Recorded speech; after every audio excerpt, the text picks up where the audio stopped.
ലേവ്യർ 13-ാം അധ്യായം.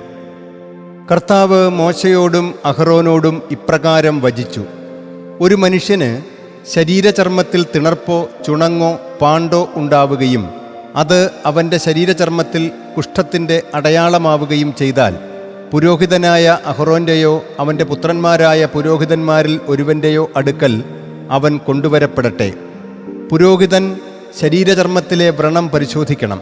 വ്രണത്തിലെ രോമം വെളുപ്പായിത്തീരുകയും വ്രണം അവൻ്റെ ശരീരചർമ്മത്തേക്കാൾ കുഴിഞ്ഞതായി കാണപ്പെടുകയും ചെയ്താൽ അത് കുഷ്ഠബാധയാണ്.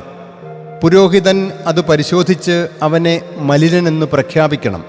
എന്നാൽ അവൻ്റെ ശരീരചർമ്മത്തിലെ പാണ്ട് വെളുത്തതെങ്കിലും അത് തൊലിയേക്കാൾ കുഴിഞ്ഞതായി കാണപ്പെടുകയോ രോമം വെളുത്തതായി മാറുകയോ ചെയ്തിട്ടില്ലെങ്കിൽ വ്രണമുള്ളവനെ 7 ദിവസത്തേക്ക് പുരോഹിതൻ മാറ്റിപ്പാർപ്പിക്കണം. 7-ാം ദിവസം പുരോഹിതൻ അവനെ പരിശോധിക്കണം. അവൻ്റെ നോട്ടത്തിൽ ഇതാ വ്രണം ത്വക്കിൽ വ്യാപിക്കാതെ നിൽക്കുകയാണ്. പുരോഹിതൻ അവനെ രണ്ടാമതും 7 ദിവസത്തേക്ക് മാറ്റിപ്പാർപ്പിക്കണം. 7-ാം ദിവസം പുരോഹിതൻ അവനെ രണ്ടാമതും പരിശോധിക്കണം. ഇതാ വ്രണം മങ്ങിയിട്ടുണ്ട്, ത്വക്കിൽ വ്രണം വ്യാപിച്ചിട്ടുമില്ല. അപ്പോൾ പുരോഹിതൻ അവനെ ശുദ്ധിയുള്ളവനെന്ന് പ്രഖ്യാപിക്കണം. അത് ചുണങ്ങാണ്.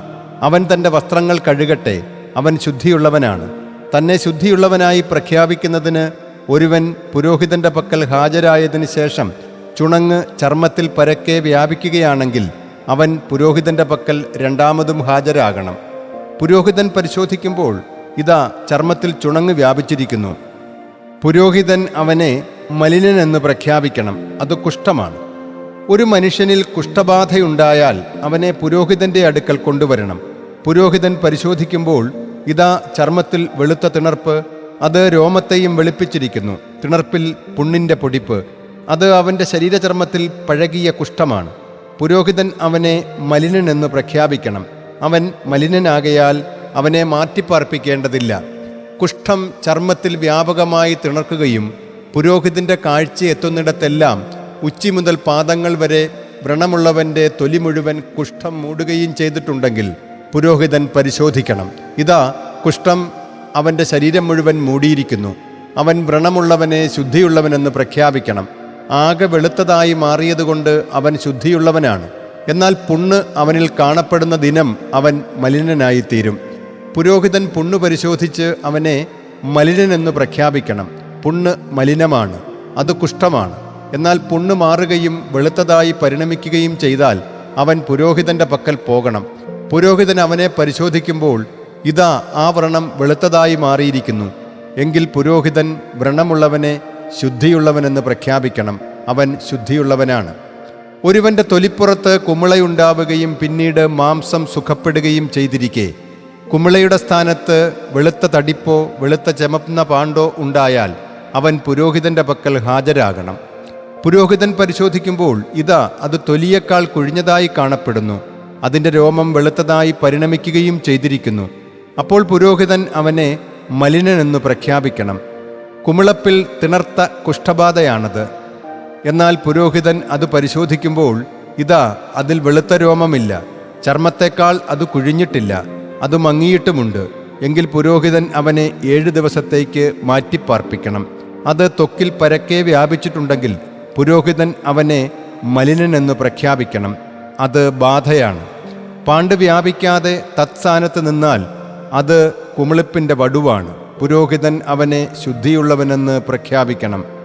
ഒരുവൻ്റെ ശരീരചർമ്മത്തിൽ തീപ്പൊള്ളലിൻ്റെ പാടുണ്ടായിരിക്കുകയും പൊള്ളലിൻ്റെ പൊടിപ്പ് അരണ്ടു ചെമന്നതോ വെളുത്തതോ ആയ പാണ്ടായിരിക്കുകയും ചെയ്താൽ പുരോഹിതൻ അത് പരിശോധിക്കണം. ഇതാ പാണ്ടിലെ രോമം വെളുത്തതായി മാറിയിരിക്കുന്നു, അത് ചർമ്മത്തേക്കാൾ കുഴിഞ്ഞതായി കാണപ്പെടുകയും ചെയ്യുന്നു. എങ്കിൽ അത് പൊള്ളലിൽ തിണർത്ത കുഷ്ഠമാണ്. പുരോഹിതൻ അവനെ മലിനനെന്ന് പ്രഖ്യാപിക്കണം. അത് കുഷ്ഠബാധ തന്നെ. മറിച്ച് പുരോഹിതൻ അത് പരിശോധിക്കുമ്പോൾ ഇതാ പാണ്ടിലെ രോമം വെളുത്തതല്ല, ചർമ്മത്തേക്കാൾ അത് കുഴിഞ്ഞതല്ല, അത് മങ്ങിയിട്ടുമുണ്ട്. എങ്കിൽ പുരോഹിതൻ അവനെ 7 ദിവസത്തേക്ക് മാറ്റിപ്പാർപ്പിക്കണം. 7-ാം ദിവസം പുരോഹിതൻ അവനെ പരിശോധിക്കണം. അത് ചർമ്മത്തിൽ പരക്കെ വ്യാപിച്ചിട്ടുണ്ടെങ്കിൽ പുരോഹിതൻ അവനെ മലിനനെന്ന് പ്രഖ്യാപിക്കണം. അത് കുഷ്ഠബാധയാണ്. എന്നാൽ പാണ്ട് ചർമ്മത്തിൽ വ്യാപിക്കാതെ തത്സ്ഥാനത്ത് നിൽക്കുകയും മങ്ങിയിരിക്കുകയും ചെയ്താൽ അത് പൊള്ളലിൻ്റെ തടിപ്പാണ്. പുരോഹിതൻ അവനെ ശുദ്ധിയുള്ളവനെന്ന് പ്രഖ്യാപിക്കണം. എന്തെന്നാൽ അത് പൊള്ളലിൻ്റെ വടുവാണ്. ഒരു പുരുഷനോ സ്ത്രീക്കോ തലയിലോ താടിയിലോ വ്രണമുണ്ടായാൽ പുരോഹിതൻ വ്രണം പരിശോധിക്കണം. ഇതാ അത് ത്വക്കിനേക്കാൾ കുഴിഞ്ഞതായി കാണപ്പെടുന്നു, അതിലെ രോമം നേർത്തതും മഞ്ഞയുമാണ്. എങ്കിൽ പുരോഹിതൻ അവനെ മലിനനെന്ന് പ്രഖ്യാപിക്കണം, അത് ചിരങ്ങാണ്. തലയിലെയോ താടിയിലെയോ കുഷ്ഠം തന്നെ. പുരോഹിതൻ ചിരങ്ങുബാധ പരിശോധിക്കുമ്പോൾ ഇതാ അതിൻ്റെ ദൃശ്യം ത്വക്കിനേക്കാൾ കുഴിഞ്ഞതല്ല, എന്നാൽ അതിൽ കറുത്ത രോമമില്ല താനും. എങ്കിൽ 7 ദിവസത്തേക്ക് ചിരങ്ങുബാധിതനെ മാറ്റിപ്പാർപ്പിക്കണം. 7-ാം ദിവസം പുരോഹിതൻ വ്രണം പരിശോധിക്കുമ്പോൾ ഇതാ ചിരങ്ങു വ്യാപിച്ചിട്ടില്ല, എങ്കിൽ മഞ്ഞ രോമമില്ല. ചിരങ്ങിൻ്റെ ദൃശ്യമാകട്ടെ ത്വക്കിനേക്കാൾ കുഴിഞ്ഞതുമല്ല. അയാൾ സ്വയം ക്ഷൗരം ചെയ്യണം, എന്നാൽ ചിരങ്ങ് ക്ഷൗരം ചെയ്യരുത്. പുരോഹിതൻ ചിരങ്ങുള്ളയാളെ 2-മതും 7 ദിവസത്തേക്ക് മാറ്റിപ്പാർപ്പിക്കണം. 7-ാം ദിവസം പുരോഹിതൻ ചിരങ്ങ് പരിശോധിക്കുമ്പോൾ ഇതാ ചിരങ്ങ് ത്വക്കിൽ വ്യാപിച്ചിട്ടില്ല, അത് ത്വക്കിനേക്കാൾ കുഴിഞ്ഞതായി കാണപ്പെടുന്നുമില്ല. അപ്പോൾ പുരോഹിതൻ അവനെ ശുദ്ധിയുള്ളവനെന്ന് പ്രഖ്യാപിക്കണം. അവൻ തൻ്റെ വസ്ത്രങ്ങൾ കഴുകണം, അവൻ ശുദ്ധിയുള്ളവനാണ്. എന്നാൽ ശുദ്ധീകരണത്തിന് ശേഷം ത്വക്കിൽ ചിരങ്ങ് വ്യാപകമായി പടരുകയാണെങ്കിൽ പുരോഹിതൻ അവനെ പരിശോധിക്കണം. ഇതാ ത്വക്കിൽ ചിരങ്ങു പടർന്നിരിക്കുന്നു. പുരോഹിതൻ മഞ്ഞരോമം സൂക്ഷ്മമായി തിരയേണ്ടതില്ല, അവൻ മലിനനാണ്. അവൻ്റെ നോട്ടത്തിൽ ചിരങ്ങ് നിലനിൽക്കുന്നെങ്കിലും അതിൽ കറുത്ത രോമം കിളിർത്തിട്ടുണ്ടെങ്കിൽ ചിരങ്ങ് സുഖപ്പെട്ടിരിക്കുന്നു, അവൻ ശുദ്ധിയുള്ളവനാണ്. അവനെ പുരോഹിതൻ ശുദ്ധിയുള്ളവനെന്ന് പ്രഖ്യാപിക്കണം. പുരുഷനാകട്ടെ സ്ത്രീയാകട്ടെ തൻ്റെ ശരീരചർമ്മത്തിൽ പാണ്ടുകളുണ്ടായാൽ പാണ്ടുകൾ വെളുത്തതാണെങ്കിൽ പുരോഹിതൻ പരിശോധിക്കണം. ഇതാ അയാളുടെ ശരീരചർമ്മത്തിൽ മങ്ങിയ വെള്ളപ്പാണ്ടുകൾ, എങ്കിൽ അത് ത്വക്കിൽ തിണർക്കുന്ന ചുണങ്ങാണ്, അയാൾ ശുദ്ധിയുള്ളവനാണ്. തൻ്റെ തലയിൽ നിന്ന് മുടി കൊഴിഞ്ഞുപോയിട്ടുള്ള ഒരുവൻ കഷണ്ടിയാണ്, അവൻ ശുദ്ധിയുള്ളവൻ തന്നെ. നെറ്റിയുടെ മേൽഭാഗത്ത് നിന്ന് മുടി കൊഴിഞ്ഞുപോയിട്ടുള്ളവൻ മുൻകഷണ്ടിയാണ്, അവൻ ശുദ്ധിയുള്ളവനാണ്.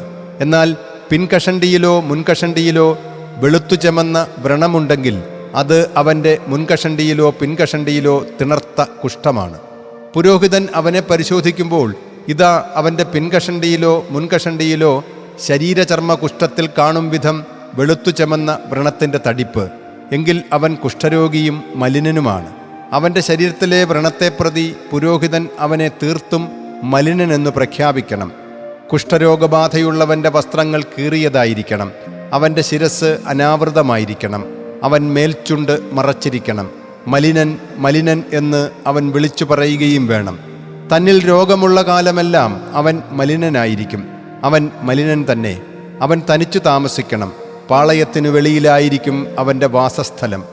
വസ്ത്രത്തിലുള്ള കുഷ്ഠബാധ അത് കമ്പിളി വസ്ത്രത്തിലോ ചണവസ്ത്രത്തിലോ ചണത്തിൻ്റെയോ കമ്പിളിയുടെയോ ഊടിലോ പാവിലോ തുകലിലോ ഏതെങ്കിലും തുകലുൽപ്പന്നത്തിലോ ആകാം. വസ്ത്രത്തിലോ തുകലിലോ ഊടിലോ പാവിലോ ഏതെങ്കിലും തുകലുപകരണത്തിലോ പച്ചയോ ചെമപ്പോ ആയ പുള്ളിക്കുത്തുണ്ടെങ്കിൽ അത് കുഷ്ഠബാധയാണ്. അത് പുരോഹിതനെ കാണിക്കണം. പുരോഹിതൻ പുള്ളിക്കുത്ത് പരിശോധിച്ച ശേഷം 7 ദിവസത്തേക്ക് പുള്ളിക്കുത്തുള്ളതിനെ അടച്ചു സൂക്ഷിക്കണം. 7-ാം ദിവസം അവൻ പുള്ളിക്കുത്ത് പരിശോധിക്കണം. പുള്ളിക്കുത്ത് വസ്ത്രത്തിലോ ഊടിലോ പാവിലോ തുകലിലോ ഏതെങ്കിലും തുകലുത്പന്നത്തിലോ പടർന്നിട്ടുണ്ടെങ്കിൽ ആ പുള്ളിക്കുത്ത് ഉപദ്രവകാരിയായ കുഷ്ഠമാണ്, അത് മലിനമാണ്. പുള്ളിക്കുത്തുള്ള വസ്ത്രമാകട്ടെ കമ്പിളിയിലെയോ ചണത്തിലെയോ ഊടോ പാവോ ആകട്ടെ ഏതെങ്കിലും തുകലുപകരണമാകട്ടെ അവൻ അത് കത്തിച്ചു കളയണം. എന്തെന്നാൽ അത് ഉപദ്രവകരമായ കുഷ്ഠമാണ്, അത് അഗ്നിയിൽ ദഹിപ്പിക്കപ്പെടണം.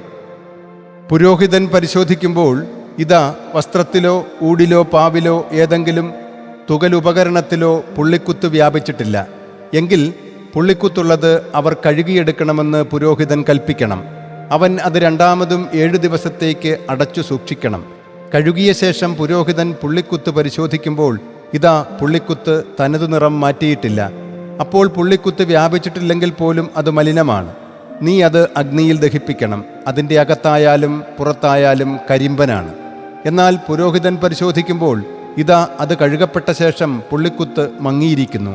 വസ്ത്രത്തിൽ നിന്നോ തുകലിൽ നിന്നോ ഊടിൽ നിന്നോ പാവിൽ നിന്നോ ആകട്ടെ അവൻ അത് കീറിക്കളയണം. വസ്ത്രത്തിലോ ഊടിലോ പാവിലോ ഏതെങ്കിലും തുകലുപകരണത്തിലോ അത് പിന്നെയും കാണപ്പെടുന്നെങ്കിൽ അത് പടരുകയാണ്. പുള്ളിക്കുത്തുള്ള അത് നീ അഗ്നിയിൽ ദഹിപ്പിക്കണം. എന്നാൽ വസ്ത്രമോ ഊടോ പാവോ ഏതെങ്കിലും തുകലുപകരണമോ നീ കഴുകുമ്പോൾ അവയിൽ നിന്ന് പുള്ളിക്കുത്ത് അപ്രത്യക്ഷമാകുന്നെങ്കിൽ 2-മതും അത് കഴുകപ്പെടണം. അപ്പോൾ അത് ശുദ്ധിയുള്ളതാകും. കമ്പിളിയുടെയോ ചണത്തിൻ്റെയോ വസ്ത്രമോ ഊടോ പാവോ തുകലുപകരണങ്ങൾ എന്തെങ്കിലുമോ സംബന്ധിച്ച് അത് ശുദ്ധമെന്നോ മലിനമെന്നോ പ്രഖ്യാപിക്കാനുള്ള കുഷ്ഠബാധാ നിയമം ഇതാകുന്നു.